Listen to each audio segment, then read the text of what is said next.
right, my name is Luis Majano. I'm the CEO of Orto Solutions. My background is in computer and hardware engineering.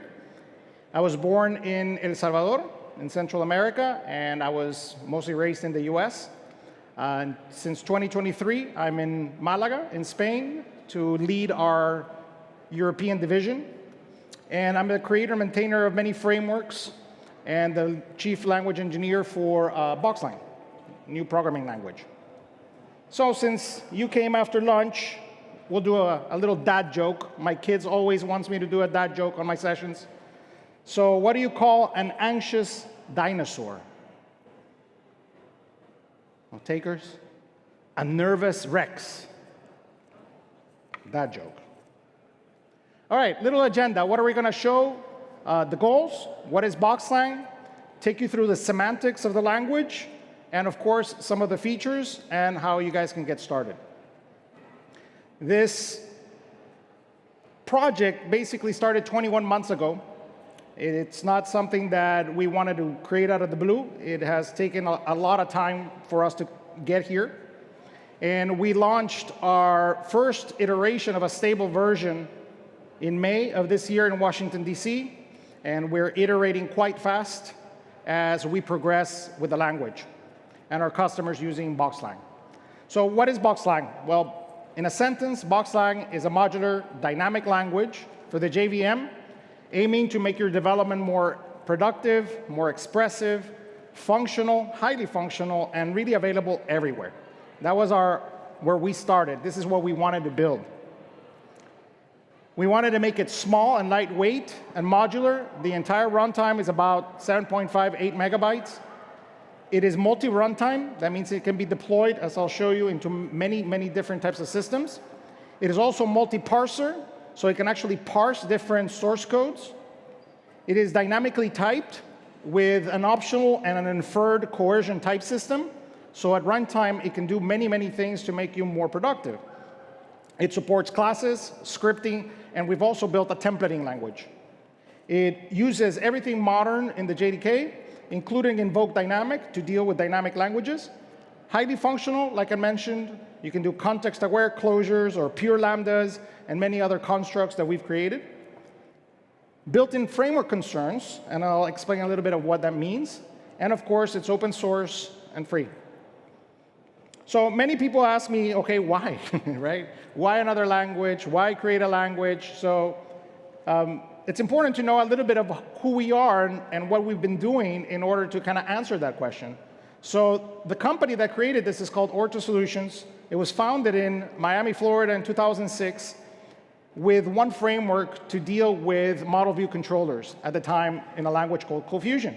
So it's been now 19 years that we have been creating professional open source products and a lot of development, right, and many different languages, from Java to Groovy to Rust, Python, et cetera. And we build a tremendous amount of libraries.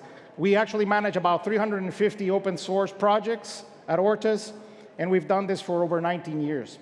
So this was basically a way for us to push forward in order to service our customers and with all the ideas of everything that we wanted to build. This was basically the last step. So we did not really wake up one day and said, hey, we want to create a language. We're a little crazy, but not that crazy, right? It's a lot of work to get to where we were. So it was really mostly the culmination of these 19 years of development. We really needed to innovate the way that we wanted and at the pace that we wanted. And we couldn't do that with any of the language vendors. And we really needed that path forward. So we forged it ourselves. And in reality, dynamic languages on the JVM had not evolved at all. I think the last dynamic language in the JVM was before even 2014. So we really wanted a language of the times. And we even did a write-up of when we started to do this as well. So fast forward, those 21 months of development, we did about 27 beta releases, 3 release candidates. We're now into our 4th minor update. We have a collection of almost 13,000 automated tests. We created a lot of test frameworks, so we wanted to make sure that everything was automated and tested. Over 60 related repositories, a ton of modules and contributors already. And we have only just started. right? And this is a snapshot of the team all over the world that we're working together to bring you BoxLang. So that's a little bit of a history on why and what is BoxLang, but let's delve a little deeper into some of the features and semantics. So first of all, we really wanted this to be multi-runtime. We wanted to go in a lot of places that don't even exist yet. So when we started designing BoxLang, we looked at the lowest way that we could actually execute Java bytecode, and that was embedded systems. So we focused on chips. We focused on making it really fast and really portable, so now you can actually run BoxLang at the lowest level possible. And then afterwards, we started basically building up and innovating and saying, OK, now for CLI applications, how can we build for CLI applications, for including it with current Java applications? That we created a mini server, which is a very lightweight server based on Undertow, and so forth and so forth. We started integrating and creating all these runtimes where developers can deploy their BoxLang applications, and then, of course, the future, which we don't know, right? But we wanted to cement, right, all these architectural decisions, so in the future, it could be very easy for us to innovate, okay?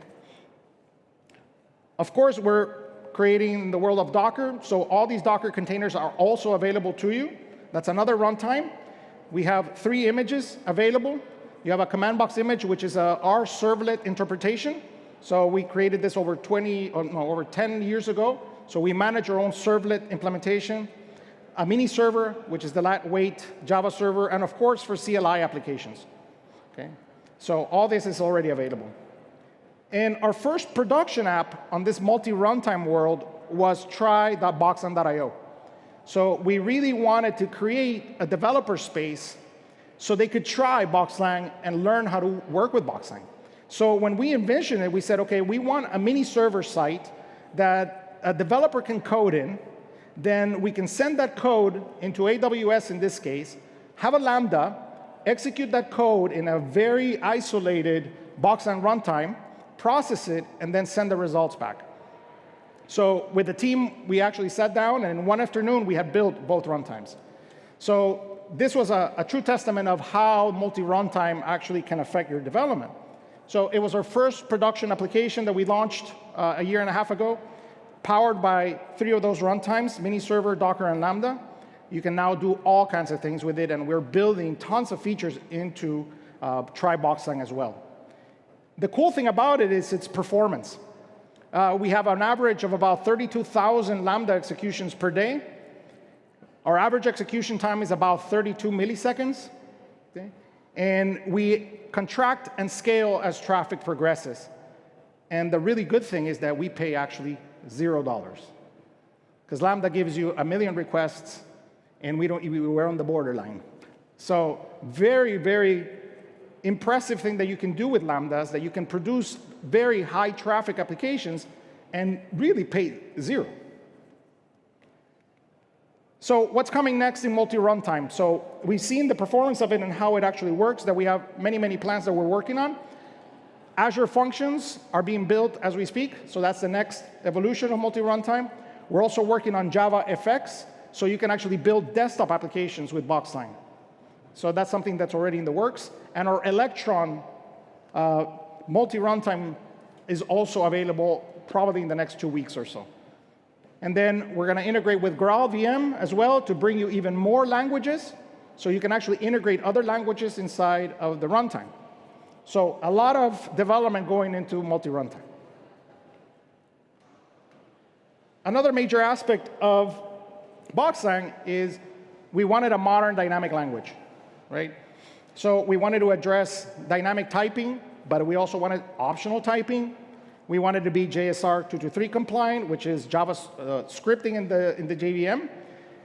We use invoke dynamic. Everything new in the JVM is being used internally. We actually created a framework called the Dynamic Object Framework that will probably going to be released as a separate thing. And this allows any object, no matter where it comes from, to become dynamic.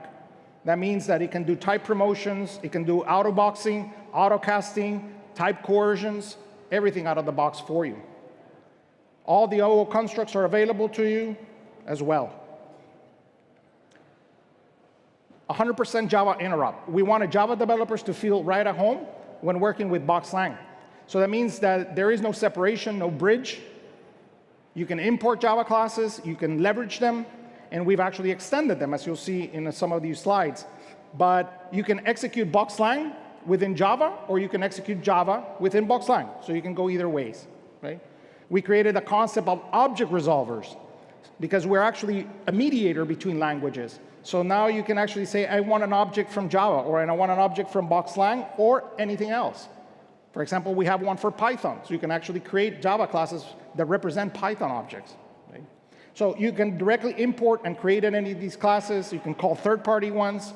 You can create import aliases. So you can actually give an alias to a specific import and say, import Java util.date as JDate. So this will allow you to remove ambiguity. Okay? And of course, you can even import with an @ sign, and you can match it to a specific module, whether it's custom or core. We've also done pure functional programming as well inside of BoxLang. So we have BoxLang BIFs, which I'll cover a bit, which are built-in functions that are globally available and headless. Java static method references are available to you as well. So that's a BIF. I can just say double point U case, and I can reference a global one. Or I can go directly to a Java class and reference their static method references. But I can also pass Java instance methods around, which I can't do in Java.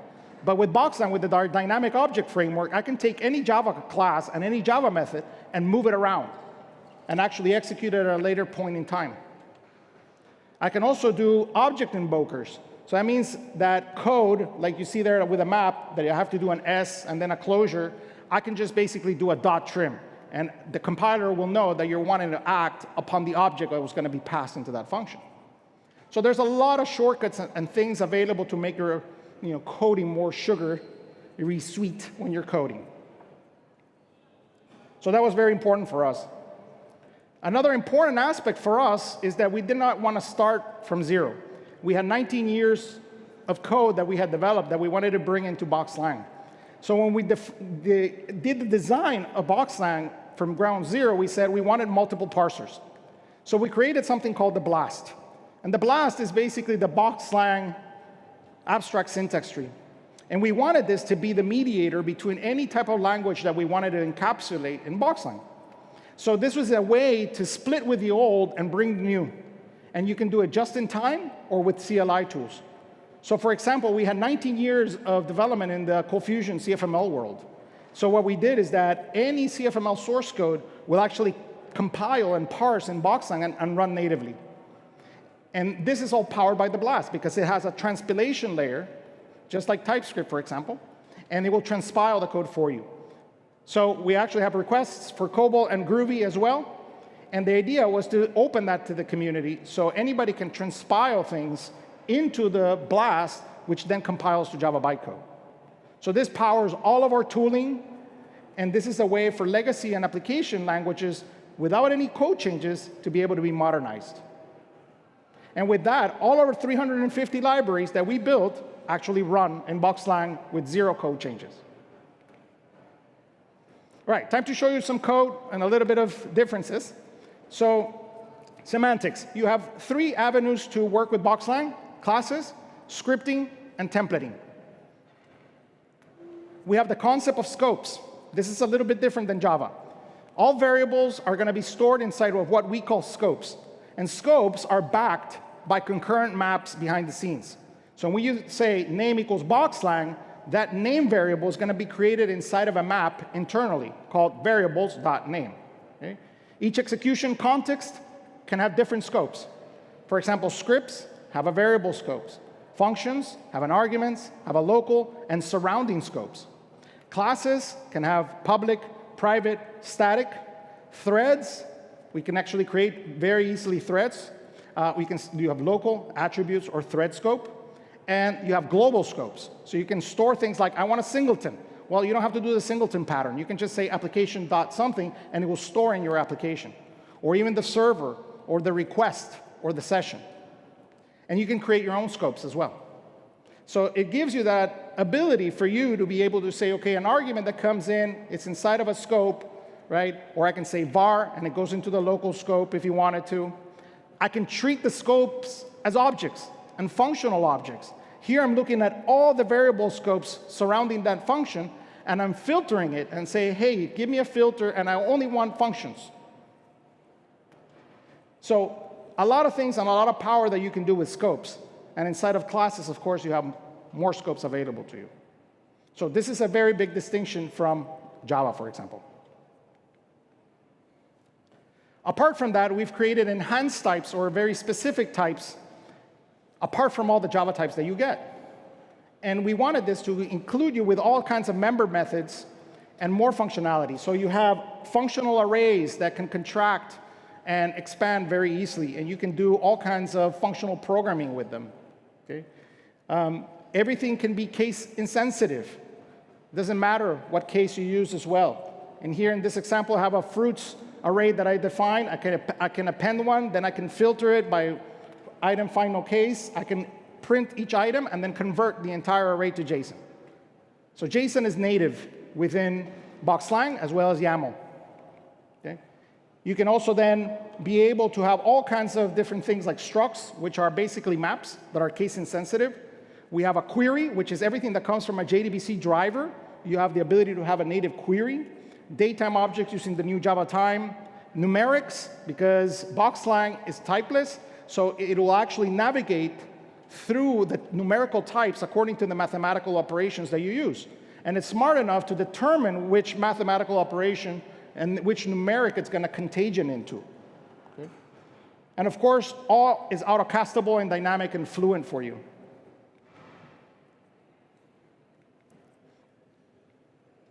Functions. So functions, you've mostly seen this in other languages, where in BoxLang, for example, all functions are public by default. You don't have to say public. All return types are any by default as well. All arguments are any by default as well. And any is really anything, right? We'll determine that at runtime. However, you can actually do type inference, or you can actually do optional as well. So in this case, I can say, I want to return a numeric, and I'm going to accept two numerics.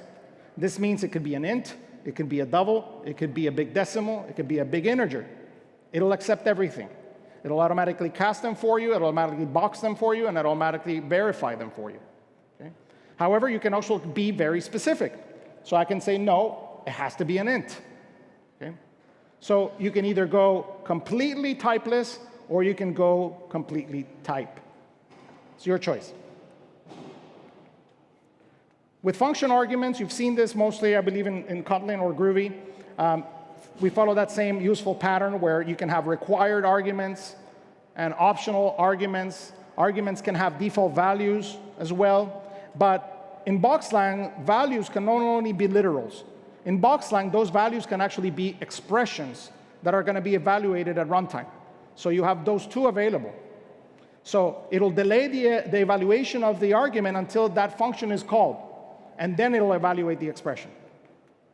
You can also have, by convention, a keyword called argument collection. And you can pass a complete map into the arguments, and it will bind them for you. So this is super easy when you actually don't know which arguments you're expecting, but you're collecting them from forms. So you can actually say, hey, here's an argument collection. Go try to bind them. And it'll try to bind them according to the arguments.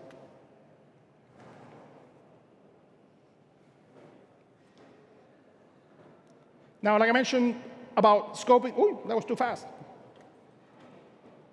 Go back, real quick. Just a review, I left this just for documentation, that basically says that in functions, there is no need for you to do any type of var scoping. Everything goes into the local scope of the function. All the variables are inferred. You can mix types if you want. You can actually do struct literals. So if you ever wanted to do a map literal in Java, for example, you really can't. So this, you can actually do a struct literal, as you can see. You can even do an ordered literal. So you can see an ordered map by just using the brackets expression, and that now is an ordered map. Okay? So there's a lot of little sugary things there available to you as a developer, so you don't have to be defining classes and iterating with classes. You can just do literal expressions. Okay? We have the concept of built-in functions, which other languages have as well. There's over 300 of them, all ordered by category, and they're basically available to you as helpers. Okay? They are used for core functions, And the cool thing is that you can actually create or override those global functions via modules. Everything in the language is overridable via modules. And that's important. So in the example here of code, which is a little small, but any of those functions that you don't see defined usually are coming from a headless function. Okay? And there's many of these. And this is where the framework capabilities come. They're not only normal capabilities, but there's a lot of functions to help you deal with other things. There's also the concept of built-in components, and this was inspired by web components. So now we have an entire framework for you to build components that the parser understands, and we create several of them that are created for you, and then you can create your own. You can actually create core ones that are used for the entire runtime, or just in your application by using the underscore. And I'll show you in the next slide the underscore ones. But here, for example, you can see 1, 2, 3, 4 examples. You can see an HTTP call. So we've created an HTTP framework for you to abstract all HTTP calls. You can just say bx:/HTTP, give me the URL, give me a method, a result, then a block, and then you can basically start defining how the HTTP call is going to be defined. And then it'll execute it after you. You can do ones with post data. Here's a thread. That's how easy you create a virtual thread in this case. I just say thread. I want action run is actually, you can remove that. It's by default. But you can just say thread, give it a name, say it's virtual, and then create a block, and everything inside of that block is now a thread. Okay. You can also do zips, right, and all kind of these framework capabilities that are going to be available to you. Now, these are for scripting, for example, but we also have the templating language. So with the templating language, you can also have the same syntax, just surrounding it with the angle brackets. So if you're doing a UI, and you basically want to reuse a template that you built, you can say, hey, I want a new component, which is like a web component. Here's the path to that web component. Here are arguments to the web component. You can surround content within it, and then your component can interact with it. You can also have, by convention, a folder called components or tags, and then you can refer them with the underscore. And that will mean that it's going to look by convention into a folder inside of your application or your deployment package, and it'll look for the alert. So we really wanted to make it very expressive, and this borrows from multiple languages, from CFML, from Blade, from GSP. So you have all these capabilities to do templating and build expressive UIs. Some developer-friendly operators, null coalesce operator, usually referred to as the Elvis operator, of course, is available to you. So anything on the left-hand side, if it becomes null, then it takes the right-hand side. The cool thing is that it can pat any expression on the left-hand side. Then you also have the safe navigation operator. So anything that is dereferenceable, that could be objects, it could be arrays, it could be structures, it could be anything. Anything that's dereferenceable, you can actually do a safe navigation, and then it will try to say, hey, does that exist? No, and it'll continue if not. So a little bit of sugar to help you as a developer, instead of avoiding doing all kinds of if statements. With casting, we really wanted to make it more user-friendly, especially dealing with a dynamic language. So we're used to doing casting in Java with the parentheses, but we actually introduced the cast as operator. And with the cast as operator, it gives us more flexibility because it does the same thing as the Elvis. Everything on the left-hand side is going to be evaluated. So any expression on the left-hand side is going to be evaluated and then casted to the right-hand side. So then you don't have to be dealing with all kinds of parentheses. We do a lot of asynchronous computations in BoxLang, and we wanted to bring a very easy asynchronous framework. So with that, we created unmodifiable variables. So very easily, we have member methods on any type of list or map interface, and you can just say to modifiable or to unmodifiable, and then you can lock that data structure and pass it around. And this goes for anything in Java and anything in BoxLang. String interpolation was also a big one. We wanted to do it like other languages that do it correctly. For example, Confusion in this case. So any expression inside of those hashes is going to be evaluated, and it can be put anywhere. Anywhere that a hash expression is going to be evaluated, it's going to be evaluated as an expression. Vue.js also started this trend, and Angular a long time ago, when you had the triple mustaches. So Same deal. Anything within it is an expression. Okay? So if I wanted to actually build JSON, that's how I can build JSON manually. I can just open a string, make it an object literal, ID, title, author, pass in the expressions, and that will become JSON. Closures and lambdas was important for functional programming instead of imperative. Context-aware closures, just like other languages where they are aware of their surroundings, are available. But we also introduced the availability of a pure function, or a lambda. And lambda for us, as a pure function, means that it does not know anything about its surrounding. It only takes arguments in and returns values out. So it's deterministic. So that was important. And you have those two types of expressions available to you. And their functions are first-class citizens. They can be detached. They can be removed. They can be added, etc. You can pass them around. You can define them in line. You can do lots of things with functions. We did a lot of enhancements for classes to make quality of life. So for example, here's a class definition with 3 properties. They're not fields. They're called properties in BoxLang. You can do defaults. You can do annotations on them. And all the automatic constructors are created based on those properties. So you don't have to create constructors. To string, equals, and hash codes are done, of course. Automatic getters and setters are done for you. Automatic implicit invokers are also done. This was inspired by Flex from a long, long time ago. And of course, automatic JSON and YAML conversions. So it'll look at basically all of the properties, and it'll try to marshal them into JSON or YAML. And you can even add annotations of which ones you want, which ones you don't want, which ones you want to map, etc. In this case, in this example, I create a new person. I don't have to create a constructor because it's automatic. And then I can basically just say person.firstname. I don't even have to call the getter. It'll be smart enough to get the getter for you. And then I can say person just to JSON. Give me a JSON representation of yourself.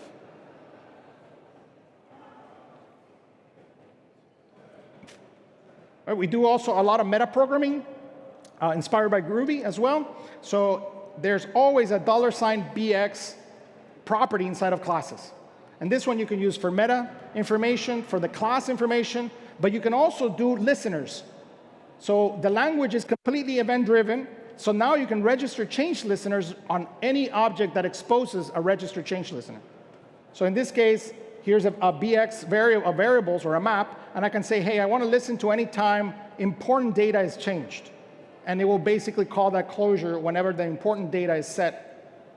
There's another one at the bottom where basically I'm going to listen to everything inside of that map. Anything changes on this map, I want to know about it.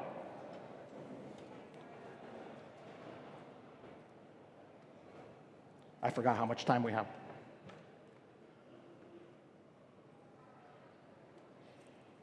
20 minutes. Good. All right, templating language. So the templating language, of course, you can use it to build UIs. You mix and match with normal HTML, inspired, like I said before, from Blade, JSP, CFML, and GSP. You can create your own tags very easily. You can import collections of those tags. You can use the global BIFs. You can nest them. You can do data encapsulation. The whole works, an entire framework built for it. Then you can also leverage the templating inside of script. And this was always super useful for us if we're building mails or we're building some type of HTML representation in our domain models. So now you can use the expression of the 3 ticks, and then you enter tag mode. And once you go into those 3 ticks, you're in tag mode. And now anything inside of those 3 ticks will be evaluated using the template engine. So in this case, for example, I'm iterating over a collection, and I'm creating a row after each collection inside of my script, and then all that output basically goes and expresses into the outer one. So it gives you the facility now from your domain model to go into another templating language and do whatever you need to do, and then go out.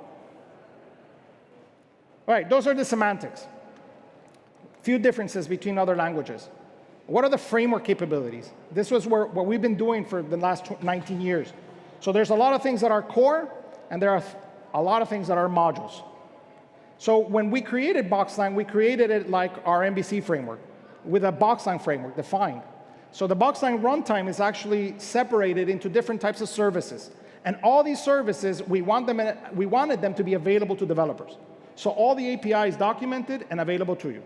Concept of applications when you deploy to web, the concept of an asynchronous computational service, caching service, because we built caching engines for more than 10 years, the component service that we saw for the templating and tagging, data sources, so we could communicate with any database very easily, the functions, so we can provide global functions, interceptors, so we could provide event-driven programming to the developer, modules, so we could scale and build anything that's not core, and we wanted scheduling. We wanted to have scheduled tasks at the core framework and computational tasking. So the enterprise caching engine is something that we actually created for a university a long, long time ago, and we open sourced it, and this now has become part of BoxLang. So the BoxLang cache is a full cache engine, enterprise cache engine, but you can also use it as an aggregator. So you can actually adhere to our interface and communicate with Redis, with Couchbase, with Mongo, with Coffee, with whatever you want, but you're always, as a developer, going to integrate with one API. It doesn't matter which cache engine you use, you always integrate with one API. So then you can switch. Maybe in development it's a RAM cache, but maybe in production you're using Redis. Your code doesn't change. Okay? You also have the concept of object stores, so you can switch different storages. Event-driven, so you can listen when the cache starts, when the cache shuts down, when an element is inserted, when an element is removed. You have statistics as well, and the different providers that we are building and some that you can build.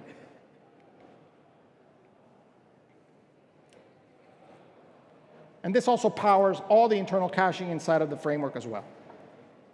Now, if you're building a lot of applications, we created the concept of an application framework. So with the application framework, we basically started with the runtime, and we said, if you deploy this to a web, for example, you can have a web root, and you can have multiple sub-applications, all by convention. As long as an application.bx exists, we will treat that as a separate, isolated little application. And that isolated application was inspired by Java context. You can create an infinite segregated application, and they're also hierarchical. So a sub-application can actually listen to its parent, and so forth. It also has life cycles. You can see when an application starts, when an application ends, when a session starts, when a session ends, when the request starts, when the request ends, and many, many more. All available to you very easily to intercept. You can define data sources only for that application, and if they're not defined there, it asks the parent, hey, do you have that data source? Do you have that cache? Do you have that Java class, etc.? So everything can go and create a nice hierarchical set of applications for you. They're highly configurable and highly portable. And you can leverage them not only for web, but you can leverage them for AWS Lambdas or even for your CLI applications. Another big piece that was so important for us as developers was to have a scheduling and task framework. So you can actually write these schedulers in BoxLang, in Java, or in both. You can use them in the CLI natively, just as a replacement for cron. You don't have to deal with cron syntax. You don't have to deal with anything like that. You don't have to use Jenkins just for scheduling. You can use them in your web applications through the application BX. You can use it in Lambda, etc. You have the concept of global schedulers, so the entire runtime can be defined in your configuration, or at the application level that we were talking about, you can just create a property called this.schedulers and give it an array of paths. And you can see on the right-hand side, there's a scheduler. It's just a simple class. It gets injected at runtime with many different types of services available to you. One function called configure, how does your scheduler going to work? And then I can talk to it and I say, OK, scheduler, here's your name, here's your actual time zone, because I want you to execute on this specific time zone. And then I'm going to basically register tasks. And those tasks, I say here, my test task, call this function or Lambda or whatever I want. And then every 2 seconds, but I can also say every first business day, every last business day. There's a full DSL of over 50 different types of expressions between this time of day, between this time of hour, etc. You have a full expressive syntax there for you to define your schedulers. And you can also define those schedulers dynamically. And that's something that we wanted. We wanted to be able to read something from a database and create on our schedulers. So you have tons of built-in functions available to interact with the schedulers. You can even basically say, OK, what's the status of my scheduler?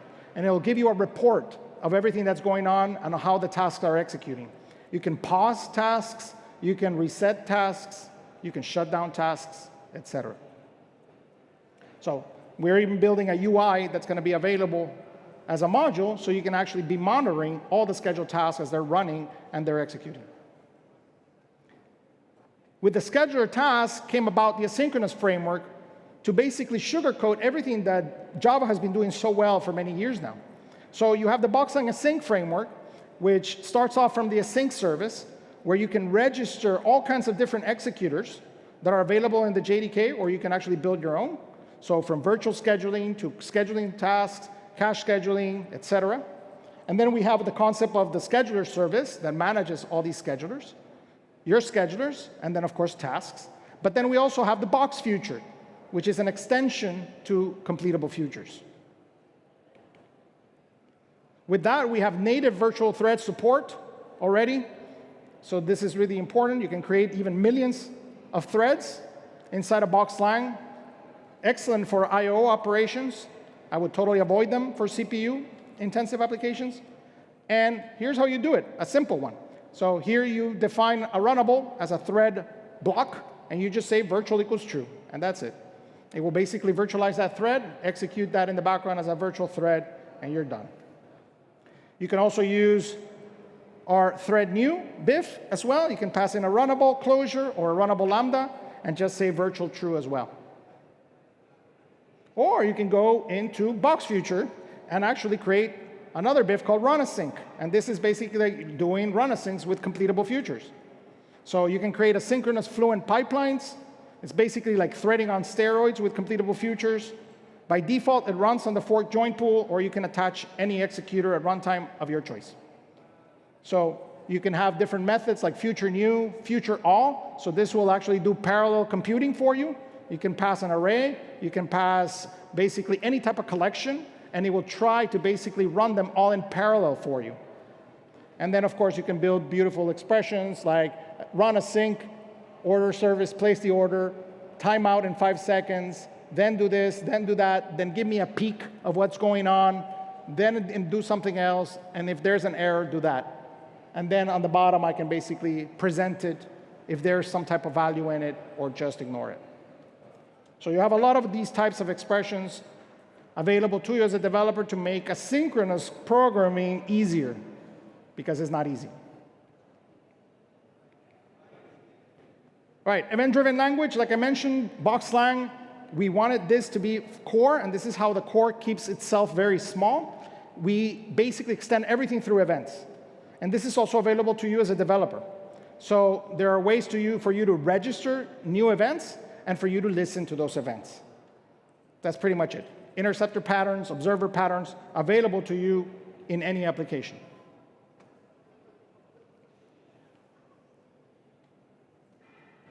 Now, modularity was something that we've done for many years now with our frameworks, and we wanted to bring that into the language. So Callbox was our hierarchical MVC framework that inspired a lot of these features. It is not using OSGI. It is very lightweight. It is part of the core. It is a subset to create hierarchical class loading and isolation. Okay? You can actually see on the right-hand side a module. A module can actually be one class. With one class, you have a module called the module config, and you're done. Very, very easy. We have templates for you as developers to create these. And it taps into everything in the event lifecycle. You can write them in Java, you can write them in BoxLang, or you can write them in both.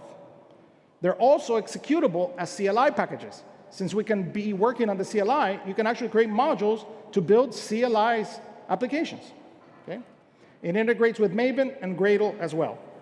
And like I said, we've already created tons of these that are open source, some that are going to be part of our subscriptions, but from AI to all types of JDBC drivers, to YAML, to password encryptions, to working with hardware and infrastructure, PDF, et cetera, et cetera. This template is available for you as developers. It's a ready-to-go template.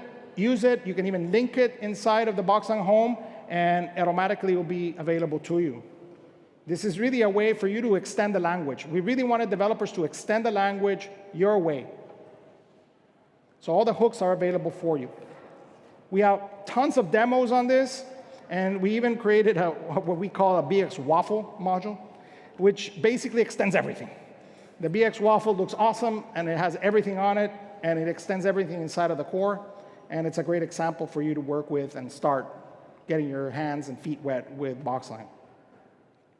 Now, like I mentioned before, we really wanted integration, so there's even a Jython module and more for other languages. So if there are other things that are available in other languages that you want to incorporate, you can, obviously with some caveats, but the idea is for us to become a mediator of languages. To finalize a little bit of where we're going next and the tooling behind it, so this was a huge focus for us. We wanted to do the best tools for developers. So we want to make it really easy for you to get started. We have a quick installer that can be worked with any operating system. This is, for example, for Linux and Mac, but there's one for PowerShell as well. This is a really fast way for you to install BoxLang in your operating system and get up and running very quickly. We also have the JVM, which is the BoxLang version manager. Again, if you're going to be a developer working with multiple versions, this actually allows you to work with multiple versions of BoxLang, just like GNV or NVM. We have an IDE based on VS Code as a LSP, or a language server protocol, integrated. It's actually built in BoxLang. It was another runtime. Code insight, code highlighting, all kinds of docs integration. You can run code, built-in debugger. You have a whole experience where you can actually create servers. You can actually have the REPL right inside of VS Code, so you can actually be trying things out. You can manage your runtime homes from within VS Code to clear class files, manage your log files, etc. You also have a built-in version manager as well. So for example, in this project, I'm working with BoxLang 1.2. I can basically just say, hey, VS Code, I'm going to be working with this version, and now VS Code becomes 1.2. But if you open another VS Code session, you can choose another version for that session of VS Code. So this allows you to work with multiple projects with multiple versions of BoxLang. The debugger, we've done pretty much everything that other languages do, from breakpoints, not only at the operating system level, but at the web servers level. You can pause threads. You can change variables at runtime. You can do dynamic expressions to watch variables, conditional breakpoints on even dynamic expressions, and you can even do live debugging on any BoxLang-enabled server.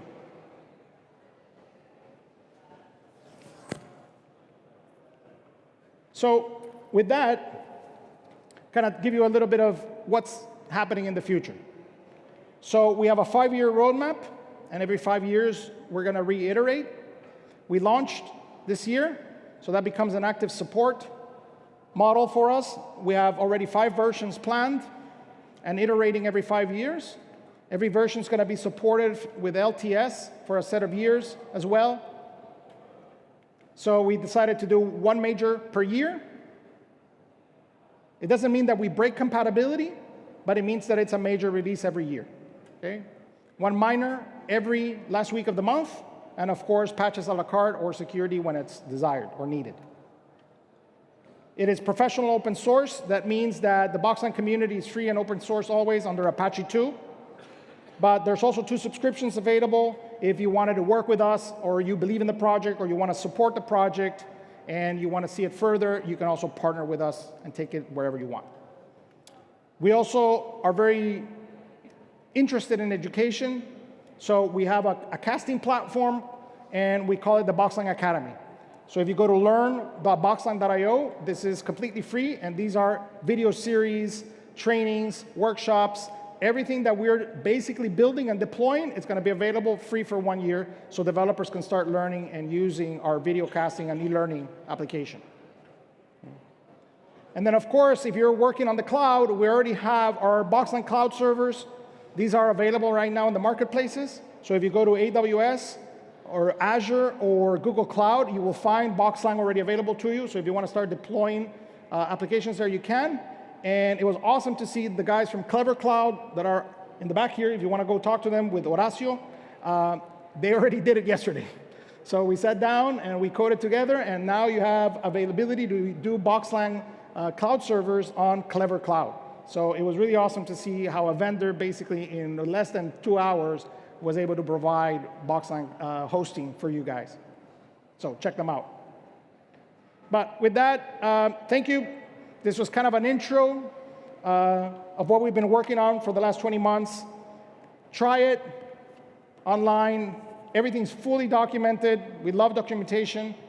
We have our same community available with over maybe 3,000 developers already there, and all the information that you need to get started with us. But this is a community project. We're not big tech. We're just passionate developers, and we really wanted to just innovate and bring all these cool applications to everybody. So the more that we can have you guys use it and help out, that is great for us.